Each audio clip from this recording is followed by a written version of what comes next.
Hello friends, welcome to our channel. Already మీరు Lepakshi video చూశారు కదా. సో ఇప్పుడు మేము వెళ్తూ ఉన్నాం లేపాక్షి నుంచి చిక్బళాపూర్, అంటే బెంగళూరుకి దాదాపు ఒక 100 కిలోమీటర్స్ ఉండొచ్చు. ఆ చిక్బళాపూర్లో మనం ఈషా ఫౌండేషన్ చేశారనమాట ఒక 2 years బ్యాక్. అప్పటి నుంచి వెళ్దాం అనుకుంటున్నాం, కానీ ఇప్పుడు టైం కలిసి వచ్చిందనమాట. ఇంకా నాకు ఎన్నో రోజులుగా ఉన్న కోరిక కూడా ఈరోజు తీరింది. ఇదేంటంటే ద్రాక్ష తోట. సో బెంగళూరు సరౌండింగ్స్లో ద్రాక్ష తోటలు చాలా ఉంటాయి, కానీ ఎప్పుడు నేను మా వారికి చెప్తూ ఉంటాను, ఎప్పుడైనా మీరు సైట్లు చూడడానికి వెళ్ళినప్పుడు ఫుల్గా గుత్తులుగా ద్రాక్ష తోట కనిపిస్తే మాత్రం నన్ను అక్కడికి తీసుకెళ్ళండి అని చెప్పి. కానీ చాలాసార్లు తను చెప్పారు, నాకు వెళ్ళే అవకాశం రాలేదు, టైం సెట్ అవ్వలేదు. కానీ ఈరోజు మాత్రం ద్రాక్ష తోట చూసే అవకాశం దొరికింది. మీలో ఎంతమందికి ద్రాక్ష తోట చూడాలని కోరుకుందనేది కమెంట్స్లో చెప్పండి. చూడండి ఎంత బాగుందో. కానీ ఈ పర్టికులర్గా ఈ తోటలో మాత్రం పందిలి బాగుంది, కానీ ఆకాశం అంత పందిరి అన్నట్టుంది, కానీ ఇంకా ద్రాక్ష వచ్చి కాపుకి రాలేదన్నమాట. సో ఇలా డిసప్పాయింట్ అయ్యి వెనక్కి వస్తూ ఉంటే ఆ పక్కన ఒక అతను చెప్పాడు అన్నమాట, పక్కన ఉంది చూడండి, కొంచెం లోపలికి వెళ్ళి చూడండి అని చెప్పి. కానీ ఇక్కడేమో బాగా బంచెస్గా అయితే లేవు, కానీ అక్కడక్కడ గుర్తులుగా దిగుండాయన్నమాట.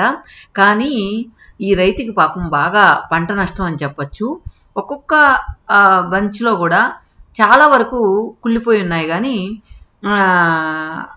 ఎక్కువగా ఇదిగా అయితే ఏం లేవన్నమాట. కానీ ఇవన్నీ కూడా సేల్ చేయడానికి కూడా వసతిగా లేవు. ఇదేలాగా జస్ట్ పక్కనే ఒక తోట ఉంది, దానిలో మాత్రం కొంచెం బాగున్నాయన్నమాట. ఇవి మాకైతే ఈ తోటను అలాగ వదిలేసారా ఏమో తెలియదు, కానీ అక్కడే ఉన్నారు ఆ సైట్ కల్లా అతను కూడా. తనేమన్నాడంటే, మీకేమైనా కావాలంటే కోసుకోండి అని చెప్పారనమాట.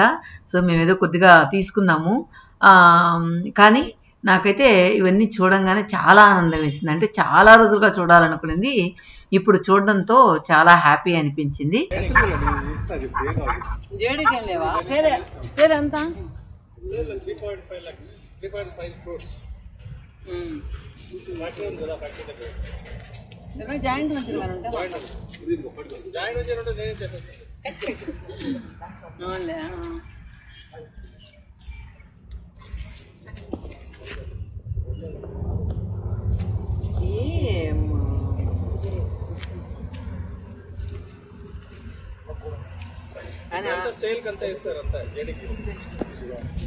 ఉన్నాయి జోడికి కూడా ఏడా ఒక 25 ఎకరాలు ఏడో చూసి వచ్చుండారు. 25 ఎకరాలు అంటే నాకు తెలిసిందంటే అదే ఇక్కడ ల్యాండ్స్ చూడడానికి బాగుంటే ఎప్పుడో మా వారు 25 acres ఉందని వెళ్ళి చూసి వచ్చారు. అదే అక్కడ ఆ ల్యాండ్ గల్లా అతనితో మాట్లాడుతూ ఉంటే, ఇక్కడ జేడీకి అంతగా లేవు, అవుట్ రేట్లకి అయితే ఉన్నాయి. ఒక్కొక్క ఎకర్ వచ్చి 4 crores అంటున్నాడు. ఇంత దూరంలో కూడా 4 crores అంటే ఈషా వచ్చిన తర్వాత కొంచెం రేట్స్ అన్నీ కూడా పెరిగాయని చెప్పి తను చెప్తూ ఉన్నాడు. సో మొత్తానికి ఇక్కడ ఈ సరౌండింగ్స్లో అంతా కూడా గ్రేప్స్ గార్డెన్స్ ఎక్కువగా ఉన్నాయి. తర్వాత పూల తోటలు ఎక్కువగా ఉన్నాయన్నమాట.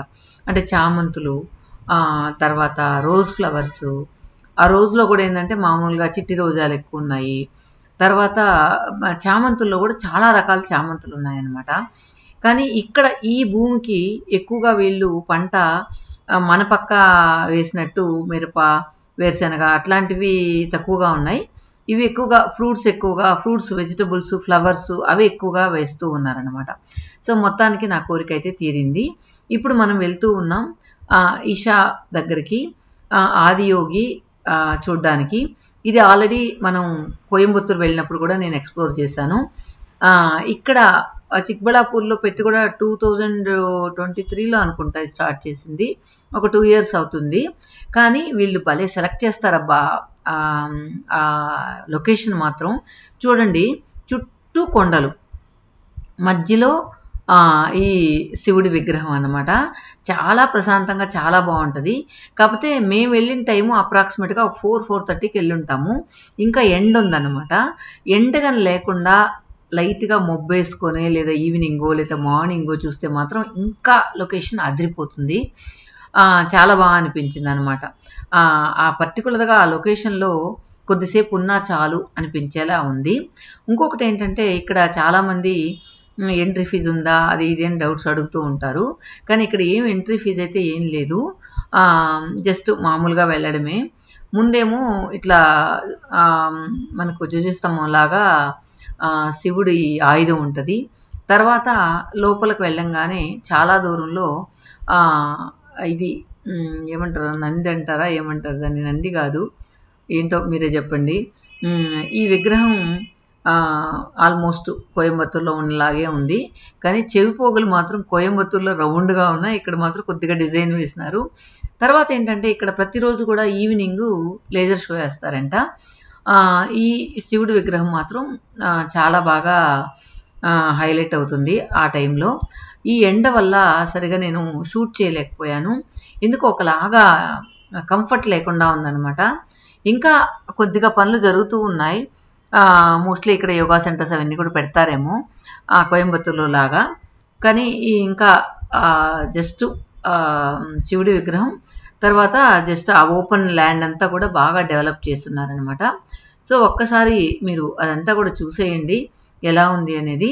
నేనైతే ఆ ఎండలో దగ్గరికి పోవడానికి కూడా కొంచెం కష్టం అనిపించింది, అందువల్ల దూరం నుంచే జూమ్ చేసి తీశానమాట. కానీ మెయిన్ లొకేషన్ సెలక్షన్లోనే అదిరిపోయిందని చెప్పచ్చు. ఇక జస్ట్ కార్ పార్కింగ్ ఉంటుందే కానీ పే చేయాల్సి ఉంటుందే కానీ నార్మల్గా ఏం అక్కర్లేదు. సో మీరు ఎవరైనా వెళ్ళదలుచుకుంటే చిక్బళ్ళాపూర్లో ఆ లేజర్ షో మీరు కవర్ చేసేటట్టు వెళ్ళండి. మాకైతే టైం అయిపోయింది, మేము వచ్చేసాం. ఇక్కడ చూడండి పిల్లలు ఎంత బాగా ఆ చక్రాలను తిప్పుకుంటూ ఉన్నారు. ఇవి జస్ట్ రథంలాగా పెట్టినట్టున్నారు ఫ్రంట్లో అయితే. తర్వాత మేము ఇక్కడి నుంచి బెంగళూరుకు బయలుదేరాం. కానీ దారిలో ఇంకొక చామంతి తోట కనిపించింది. కానీ రైతులు మనం అనుకుంటూ ఉంటాం పువ్వులు ఇంత రేటా, తగ్గిస్తే బాగుండు, అట్లా ఇట్లా అనుకుంటూ ఉంటాం కదా. ఇక్కడైతే ఈ తోట వదిలేసి ఉన్నారు. అదే మేము జస్ట్ చూడడానికి వెళ్తే మీకు కావాలంటే పూలన్నీ పాడైపోయినాయి, కావాలంటే మీరు తీసుకెళ్ళండి అని చెప్పి అతను అన్నాడు అనమాట. కోసేశారు కానీ ఇంక ఏ పువ్వు పనికిరాదనమాట, అలా ఉంది తోటంతా కూడా. పాపం రైతులు ఎంత కష్టపడినా కూడా ఫలితం చేతికొచ్చేదాకా కూడా నమ్మకం లేదనమాట, అలా ఉంది. పువ్వు ఏమో సెంటర్లో బాగుంది, చుట్టూ ఏమో పాసిపోయినట్టు ఎండిపోయినట్టు అలా వచ్చేసింది అనమాట. అలాంటి పువ్వులు సేల్ అవ్వవు వాళ్ళకి. సో బాధ అనిపించింది ఈ తోట చూడంగానే, రైతు బిడ్డగా చాలా బాధ అనిపించింది. సో చాలా నష్టపోయి ఉంటాడు ఈ రైతు అయితే. మొత్తం వైట్ చామంతులతో ఉంది. ఏ పువ్వు కూడా పనికి రాకుండా ఉంటే ఎలా ఉంటుంది చెప్పండి. సో ఓకే ఫ్రెండ్స్, ఈ వీడియో మీకు ఎలా అనిపించింది కమెంట్స్లో చెప్పండి. అదేవిధంగా ఈ ప్రకృతిలో అలా తిరుగుతూ ఉంటే, ఈ తోటలు చెట్టులు చేమల మధ్యలో తిరుగుతూ ఉంటే ఆహ్లాదమే నెక్స్ట్ లెవెల్లో ఉంటుంది. సో నాకైతే చాలా ఇష్టం ఇలాంటివి.